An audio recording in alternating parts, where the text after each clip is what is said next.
गांव की जनता अपने समस्याओं के समाधान के लिए गांव में ग्राम प्रधान का चयन कर अपना मुखिया का चयन करती है, जिसकी अवधि 5 वर्ष के लिए होती है।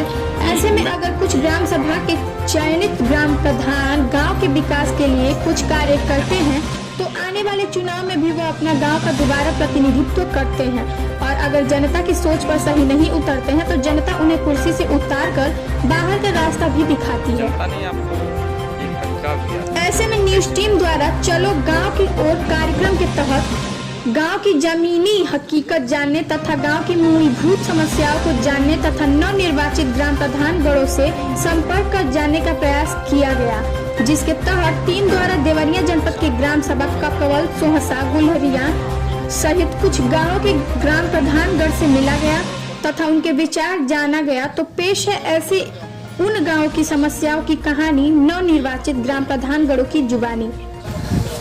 जी प्रधान जी, गांव की जनता आपको एक जिम्मेदार पद पे बिठाई है, आप गांव की जनता के लिए क्या करेंगे, कुछ अपने बताएं, आपके क्या बोल। जनता जो है कि मुझको इस उम्मीद के साथ इस पद पर बैठाई है कि मेरा विकास करेंगे। मैं निश्चित रूप से जनता की मानक पर मैं खड़ा होकर जनता का विकास करूँगा अपने गाँव का, और मैं अपने 20 दिन के कार्यकाल में 7 चक्रोट भरवा करके मैंने ये दिखा दिया कि विकास की लहर थोड़ा सा जो है कि जैसे ही उम्मीद मैंने जगाया तब तक ये मौसम जो है कि मेहरबान हो गया। अब इसके बाद मुझको जो है कि सड़क, नाली और खड़ंजा का ही व्यवस्था करना है, और मैं इसके लिए तैयार हूँ कि जनता की कोई भी समस्या है उसका समाधान मेरे द्वारा होना चाहिए। आपके यहाँ की मूलभूत समस्या क्या है?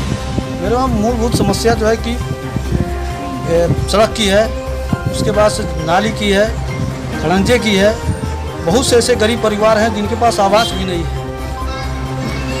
का गठन होता है, हो गया, समिति बन गई है। कितनी समितियां होती हैं? 3 समितियां होती हैं, और 3 प्रधान के 6 समितियां होती हैं। एक समिति में कितने सदस्य होते हैं? एक समिति में जो है कि जितने हमारे वहाँ 11 वार्ड हैं, 11 वार्डों में जो है कि 10 सदस्य निर्वाचित हुए, एक वार्ड खाली रह गया। उन 10 निर्वाचित सदस्यों ने 3 सदस्य मिल करके एक समिति का गठन किए हैं। 3 सदस्यों की समिति बनी हुई है, उसके बाद 3 प्रधान। प्रधान जी के पास कौन कौन सा विभाग होता है? प्रधान जी के पास जैसे विभाग हैं, स्वास्थ्य विभाग है, प्रशासनिक विभाग है, उसके बाद से जो है कि नाली, खड़ंजा, मनरेगा तहत जो भी कामकाज होते हैं वो विभाग उनके तहत है। विभाग का क्या नाम है? विभाग का जो प्रधान जी के पास होता है, स्वास्थ्य संबंधित, उसके बाद प्रशासनिक विभाग एक होता है, उसके बाद ये जो भी ग्राम संबंधित विकास होते हैं जैसे नाली, खड़ंजा और मनरेगा से संबंधित जो भी कार्य होते हैं प्रधान के। इस समय प्रधान जी जो अधिकारियों का सहयोग मिलना चाहिए, क्या आपको सहयोग मिल रहा है? अधिकारी जो सहयोग देना चाहते हैं वो अधिकारी तो अभी जो है कि समझ लीजिए गाँव की ओर नहीं चले हैं, लेकिन ये कोरोना काल में जो भी लोग चले हैं थोड़ा सा गाइडलाइन दिए है कि आप अपने गांव में प्रधान जी ये छिड़काव करवाइए, ये करिए।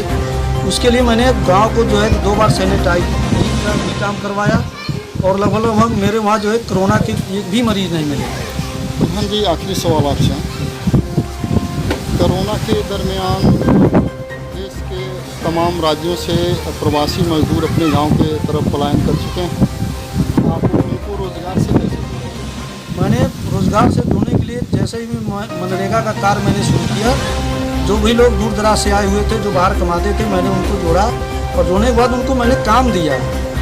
महिला उस स्थान के लिए आप क्या करेंगे? महिलाओं को रोजगार को आप कैसे जोड़ेंगे? महिलाओं को रोजगार के लिए जो है कि उनको जैसे बहुत सी जो है कि स्वयंसेवी संस्थाएँ चलती है, उन संस्थाओं को मैं अपने गाँव में ला करके उनको जागरूक करके मैं चाहता हूँ कोई कम से कम वो रहे अपने वहाँ ही कामकाज करके अपनी जीविका को चलाए। प्रधान जी ये बताएं, जैसे आपके गांव में कोई मेधावी छात्र या छात्रा है जो धन अभाव के चक्कर में वो आगे शिक्षा नहीं ले पाता, उसके लिए आप क्या करेंगे?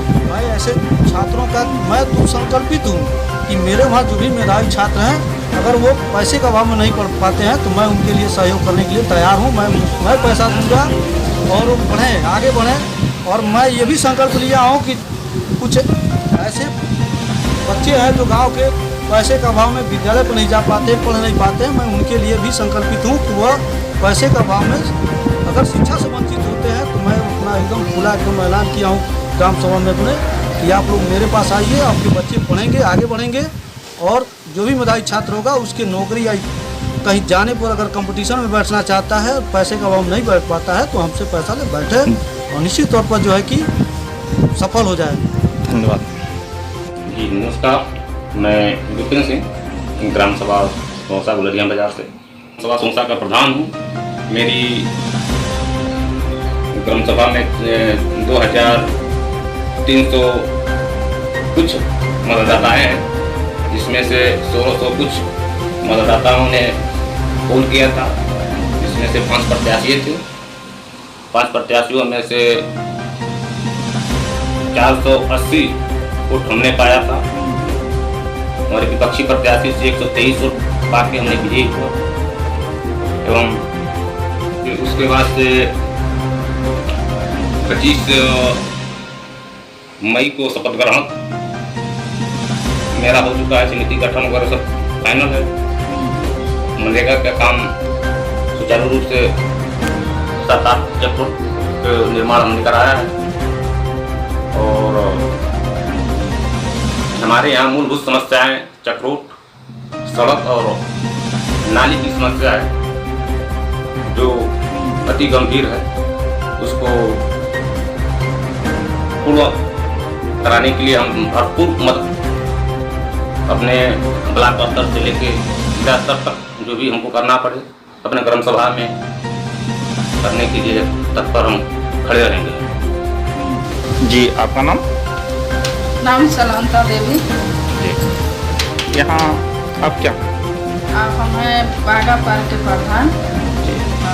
जनता ने आपको जिस उम्मीद से चुनाव के मैदान में लाया और विजय से हासिल कराया, तो आप जनता के लिए क्या संदेश देना चाहते हैं? जनता के लिए हम सेवा करेंगे और शौचालय बनवाएंगे, सब बनवाएंगे हम।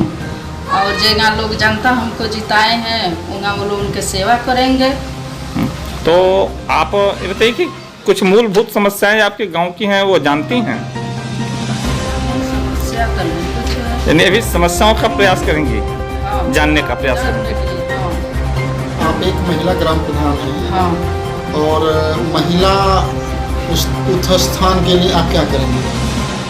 हम करेंगे कि गांव के विकास होके और घर घर घूम के हम पता करेंगे कौन कौन लोग दुख में है, कौन सुख में है, हम सब अपन उठाएंगे। केंद्र के प्रधान जी, हाँ। आप तो महिलाओं को उत्थान के लिए क्या करेंगे आप?